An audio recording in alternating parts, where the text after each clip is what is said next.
You've probably wondered why some days feel like you're running in place, pushing against an invisible wall that keeps you trapped in the same patterns, the same routines, the same exhausting cycle. Though perhaps the very feeling of being stuck isn't a personal failure, but a signal from your soul that something needs to change. The truth is, most people mistake stuckness for weakness when it's actually a doorway.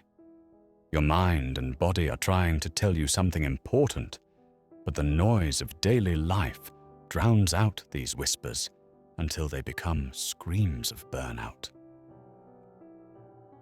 When I mention feeling stuck, your mind might immediately jump to that suffocating sensation where every path forward feels blocked. Maybe you're in a job that drains your energy, trapped in relationships that feel hollow, or chasing goals that no longer inspire you. The days blur together, and you wonder if this is all there is. What most people don't realize is that this experience follows predictable patterns that psychology has studied for decades. Adam Alter, author of Anatomy of a Breakthrough, reveals that everyone faces these periods of stagnation. The difference between those who break through and those who remain trapped lies in understanding what's actually happening beneath the surface. This video will explore the hidden psychology behind why you feel so stuck and trapped. By understanding the science of stuckness, you'll discover that what feels like a dead end is actually the beginning of your breakthrough. The practical strategies we'll explore have helped countless people transform their relationship with being stuck from a source of shame into a catalyst for growth. Stay with me as we explore the 4 core concepts that explain why your mind creates these patterns and how to work with them instead of against them. First up on our list, Adam Alter's groundbreaking research in Anatomy of a Breakthrough reveals something that might surprise you about stuckness. Getting stuck isn't a personal failing. It's a universal human experience that follows predictable patterns. Every person who has ever achieved anything meaningful has walked through periods where progress felt impossible. It is required and expected for growth. Think about this for a moment. The path to any breakthrough is filled with failures, setbacks, and moments where you question everything. How might that shift your perspective on your current situation? Alter's research shows that breakthroughs typically occur after persisting through friction and what he calls impasses. These aren't roadblocks. Instead, they are waystones for growth. Furthermore, Hermann Ebbinghaus identified what he called the plateau effect, where progress slows or stops completely after a period of rapid advancement. Picture a bodybuilder who suddenly stops gaining muscle despite following the same routine that worked for months. The techniques that once brought results become ineffective, creating the illusion that growth is impossible. You see, change is needed from time to time. Timothy Butler, author of Getting Unstuck, offers a profound insight that changes everything. He writes, "When we are feeling stuck, we forget that the next thing that will wake us up and energize us deeply is already in motion upstream, moving toward our awareness. Your breakthrough is already approaching. You just can't see it yet." The philosopher Nietzsche understood this with his concept of amor fati, love of fate. Butler echoes this wisdom, explaining that growth requires discomfort. These impasses aren't bugs in the system, they're features. They signal that your old ways of operating no longer serve you, and that personal evolution is required. Dina Gluberman takes this understanding even deeper in The Joy of Burnout. She opens with a statement that challenges everything we think we know about exhaustion. burnout feels like the end of the world. It's not. It's the beginning of a new one. Her research reveals the classic signs that many people ignore: growing emotional, mental, and physical exhaustion that rest doesn't fix, increasing disconnection from yourself and others, and a decreasing ability to do things that once came naturally. Most people push through these warning signals until they hit rock bottom. Gluberman discovered that burnout serves a specific evolutionary purpose. She explains, "When we burn out, it is our old personality that burns itself out. Then our soul fire begins to light our way and to bring us joy. Your exhaustion isn't random. It's your psyche telling you that some part of your old life has reached its expiration date." Understanding the impasse cycle transforms how you relate to being stuck. The phases: crisis development, deepening, model breakdown, new understanding, reflection, and action, aren't random suffering. They're a structured process of transformation that your psyche uses to break through limitations and discover deeper purpose. Let us move on to how people get stuck in the middle.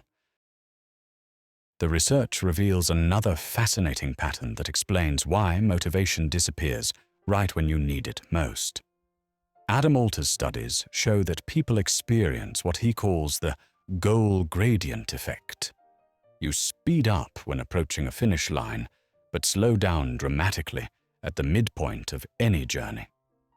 Experiments with rats in mazes demonstrated this perfectly. The rats moved slowly at the beginning, nearly stopped in the middle, then raced toward the end. Humans follow a similar pattern, which explains why so many projects die in the middle and why New Year's resolutions fail by February. The solution lies in what researchers call narrow bracketing, breaking large goals into smaller, manageable chunks. This technique reduces the psychological impact of midway slowdowns by creating more frequent finish lines. Instead of having one massive goal that triggers the midpoint lull, you create a series of smaller victories that maintain momentum. But there's something more important than goal structure: understanding the role of friction in your daily life. Alter introduces the concept of friction audits, a tool originally used by businesses to identify obstacles in customer journeys. When applied to personal development, friction audits reveal the hidden obstacles that drain your energy and sabotage progress. Friction appears in three forms: emotional friction, like self-doubt or anxiety; cognitive friction, such as decision fatigue or information overload; and habit-based friction, the gap between intentions and actions. Each type creates resistance that accumulates throughout your day, leaving you exhausted even when you haven't accomplished much. Consider how shopping malls solved a friction problem by adding play areas. Parents stayed longer and spent more money because a major obstacle, managing restless children, was removed. You can apply this same principle to your life by identifying what makes desired behaviors difficult and removing those barriers. The research shows something counterintuitive about constraints. Limitations, whether self-imposed or situational, often lead to heightened creativity and breakthrough innovations. Think about how Airbnb emerged from the constraint of expensive hotel costs, or how Apple's minimalist design philosophy came from embracing limitation as a creative force. Perfectionism creates one of the most destructive forms of friction. The constant pursuit of flawless outcomes leads to analysis, paralysis, and overwhelm. Studies consistently show that adopting a good enough mindset frees mental resources for actual progress. Excellence, not perfection, should be your target. Mental entrapment occurs when your mind becomes stuck in loops of anxiety and paralysis rather than taking action. The research reveals that overcoming this pattern often requires doing less, not more. Allowing your nervous system to rest creates space for insights and solutions to emerge naturally. Gluberman's research adds another layer to understanding midpoint struggles. She explains that modern culture frowns upon stopping and taking breaks in favor of constant achievement. However, radical healing, reconnecting with your authentic self, and understanding what you truly value requires the courage to step off the hamster wheel and examine what's actually driving your choices. This examination period often feels like stuckness, but it's actually the foundation for lasting change. Your current feeling of being stuck often has roots that extend far deeper than present circumstances. Timothy Butler's research reveals that current impasses frequently bring unresolved issues from the past to the surface, limiting beliefs, old trauma, and inherited expectations that no longer serve your adult self. The challenge lies in distinguishing between your authentic inner voice and the voices that others planted in your consciousness during childhood.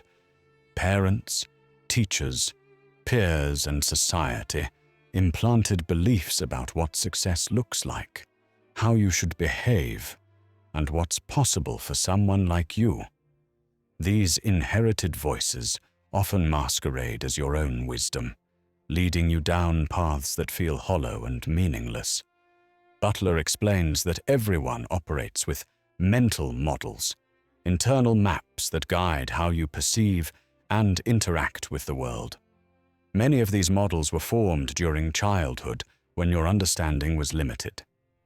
What served you at 7 years old might be sabotaging you at 30. Recognizing outdated models and having the courage to update them is essential for breaking free from stuckness. The research reveals something fascinating about creativity and breakthrough thinking. People who feel creatively stuck often impose impossibly high standards on themselves, creating a barrier to original thinking. True innovation usually comes through synthesis, combining existing ideas in new ways rather than creating something entirely from scratch. Bob Dylan and Led Zeppelin revolutionized music, not by inventing new sounds, but by recombining existing influences in unexpected ways. Butler introduces a powerful technique called free attention, a state of alert, non-judgmental awareness similar to mindfulness. This practice involves observing your usual patterns of thinking without getting caught in them. By setting aside time to practice free attention, you begin disrupting automatic responses and creating space for new possibilities to emerge. The shift from analytical thinking to intuitive understanding opens doorways that logic alone cannot access. Your subconscious mind processes information in ways that your conscious mind cannot comprehend. Learning to trust these deeper insights requires practice, but the results transform how you approach problems and decisions. On technique, the image-gathering technique functions like guided meditation, using visualization to explore what you truly desire in work, relationships, and daily life. Your imagination serves as a bridge between conscious understanding and deeper wisdom. By working with mental images and allowing them to evolve, you gain access to insights that pure analysis cannot provide. Furthermore, Butler's research identifies what he calls life interests, deeply embedded traits that influence how you find fulfillment. These aren't temporary preferences, but stable aspects of your personality that remain consistent throughout your life. An introverted person who loves reading and fantasy will likely find satisfaction in environments that honor these natural inclinations rather than forcing extroverted behaviors. Gluberman extends this understanding through her concept of inner imagination. She explains that emotions tell you about longing and warn of danger. Your heart and mind, working together, engage passionate understanding, and your soul's evolution surpasses everyday personality concerns. These inner feelings provide guidance toward your authentic path, but only when you create space to listen. The imagination acts as a translator between conscious awareness and inner wisdom, creating blueprints for how you experience life emotionally, mentally, and physically. By working with images in your mind, exploring them, asking questions, and allowing them to evolve, you access a guidance system that most people ignore. This practice requires patience and trust, but it reveals directions that logical analysis cannot uncover. Understanding why you feel stuck is only the beginning. Real transformation requires action, but not the kind of frantic activity that most people mistake for progress. The research reveals that effective action emerges from a deep understanding of who you are and what you truly want, rather than what you think you should want. Adam Alter's findings emphasize that flexibility, openness, and adaptability are the keys to overcoming creative barriers and breaking through stuckness. This means releasing attachment to how things should unfold and remaining curious about what wants to emerge. Breakthrough thinking rarely follows linear paths. Timothy Butler's research introduces the concept of dynamic tensions, when seemingly contradictory desires or needs pull you in different directions. Instead of seeing these tensions as problems to solve, Butler suggests they create spaces where transformation becomes possible. The discomfort of being pulled in multiple directions signals that growth is trying to occur. The key to working with dynamic tensions lies in understanding what each direction represents and what it desires. Rather than choosing one side and rejecting the other, integration becomes possible when you explore the underlying values and needs driving each pull. This process often reveals creative solutions that honor multiple aspects of yourself. Butler identifies what he calls the power, people, and achievement triad, three fundamental human drives that shape how we seek fulfillment. Power represents agency and the ability to make an impact on the world. People represents the need for meaningful connections and relationships. Achievement represents the drive for success and accomplishment. Understanding how these three forces operate in your unique personality provides a roadmap for creating a more aligned life. The research shows that these drives aren't mutually exclusive. The most fulfilling lives integrate all three in ways that honor your individual values and temperament.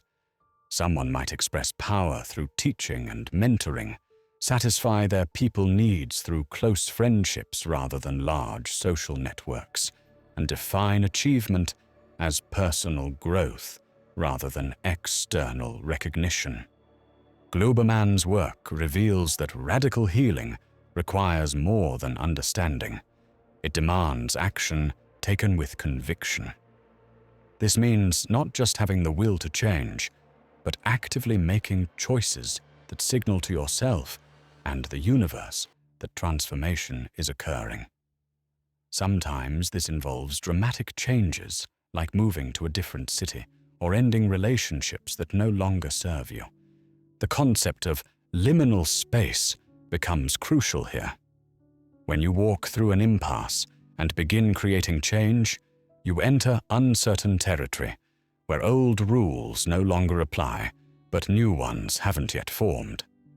This ambiguous space feels uncomfortable because your mind craves certainty, but staying in this space with courage and conviction develops adaptability, resilience, and open-mindedness.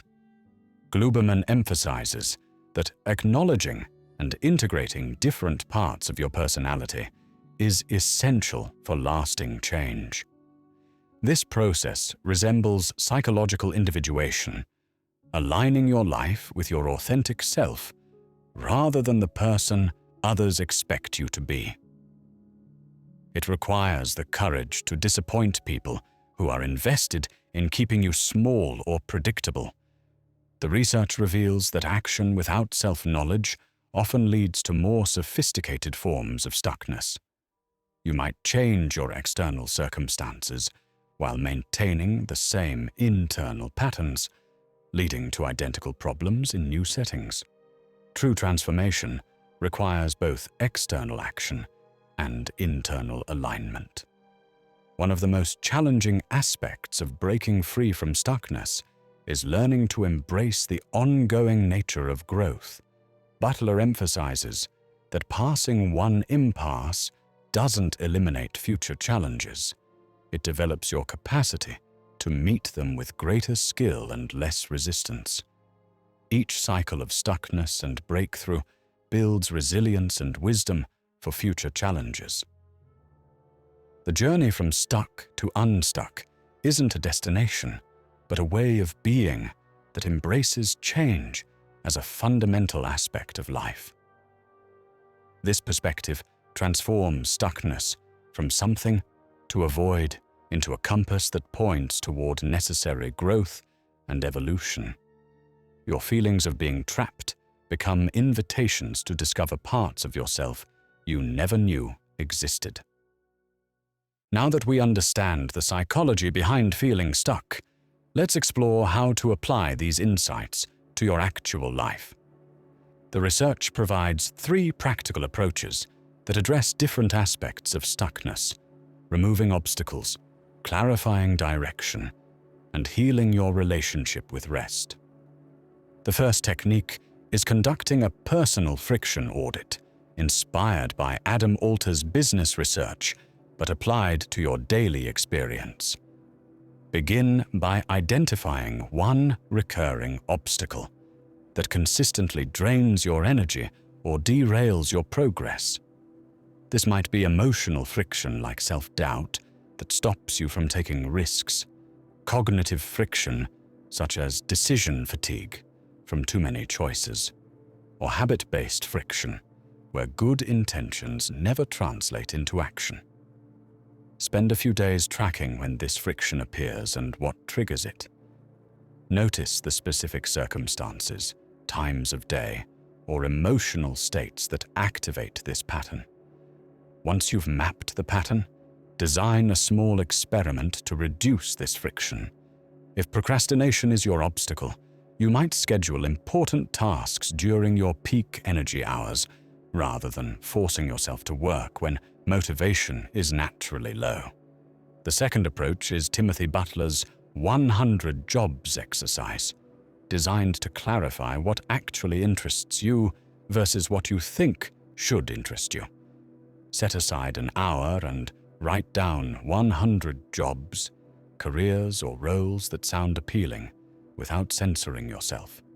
Include everything from practical careers to fantasy roles like professional cake taster or travel photographer.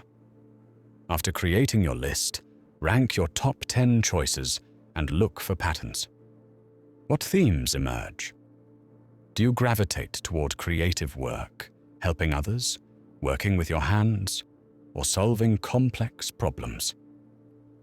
These patterns reveal your authentic interests rather than inherited expectations.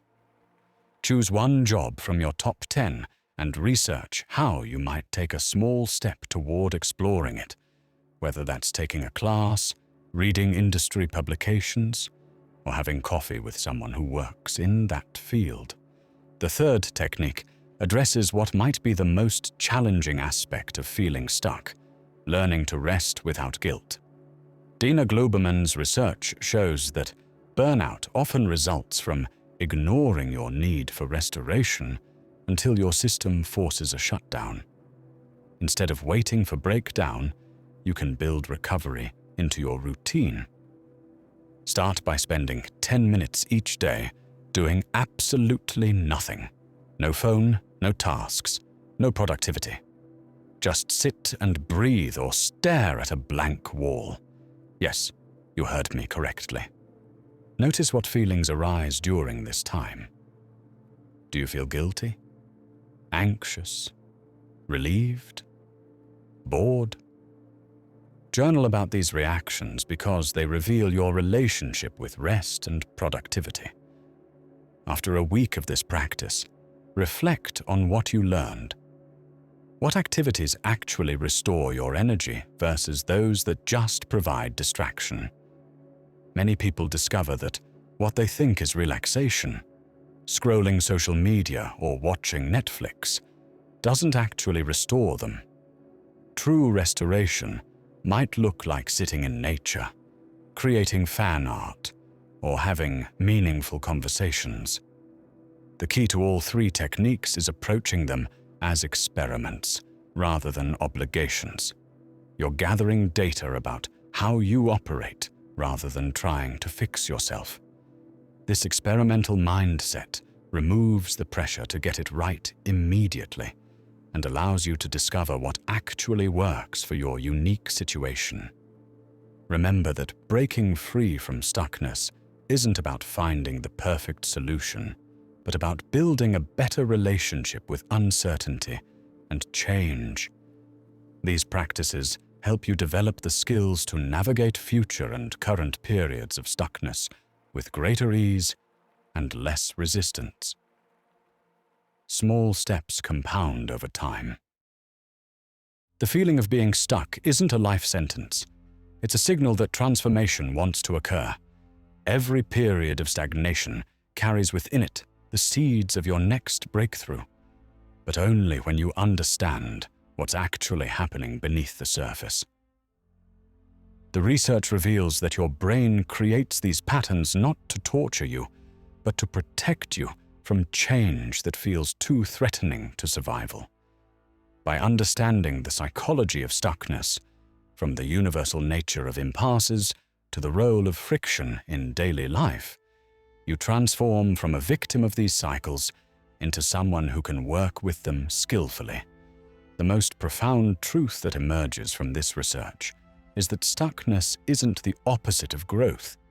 It's the beginning of it. When you stop running from these feelings and start listening to what they're trying to tell you, everything can begin anew. Thank you for joining me on this exploration into the psychology of feeling stuck in life. If this resonated with your experience, please share your reflections in the comments below and subscribe for more journeys into the depths of practical psychology and self-improvement. Until next time.